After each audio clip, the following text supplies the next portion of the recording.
என் நண்பர் ராஜா வந்து ஐயா சொன்னாரு ஜெபம் பண்ணாங்க. நைட்டு போன்ல சொன்னாங்க.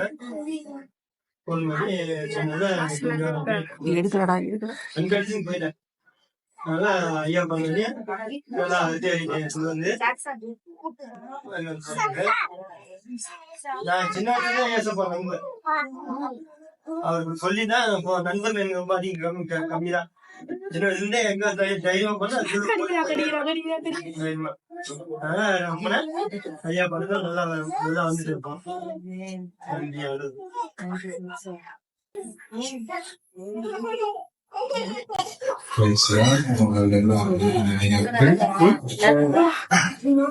ராஜனையாவுடைய நெருங்கிய நண்பர்.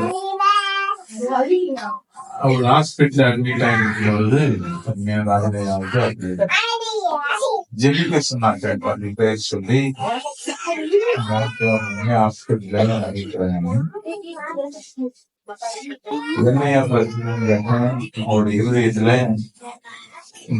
உழைக்க மாட்டாங்க, ரொம்ப சீரியஸான கண்டிஷன்ல இருக்கிறாங்கன்னு சொன்னாங்க. சரி, அவருடைய போன் நம்பர் கொடுங்க, அவருக்காக நான் போன்ல கியூர் பண்றேன் அப்படின்னு சொல்லி நான் போய் பாக்குறேன். இல்லையா பாக்குற டாக்டர்ஸ்னா போன் பண்ணி நான் பேசுறேன் சொல்லும்போது போன் நம்பரை கொடுத்தாங்க. அந்த போன்ல ஜெபம் பண்ணிருந்தேன்.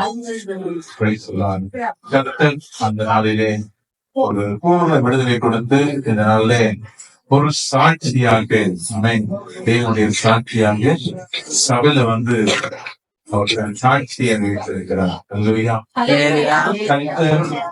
இன்னும் தொடர்ந்து நல்ல ஆத்திரமான ஆரோக்கியமான சுகவாழை தரும்படியாகவும் வேதத்துல வாசிக்கிறோம். நீடித்த நாட்களாய் உன்னை திருப்தியாக்கி என் ரட்சிப்பை உனக்கு காண்பிக்கிறேன். நீடித்த நாட்கள் தேவனுடைய ரட்சிப்பை காணும்படியாகவும் அவருக்காகவும் அவர் குடும்பத்திற்காகவும் நம்முடைய ஜெபத்தை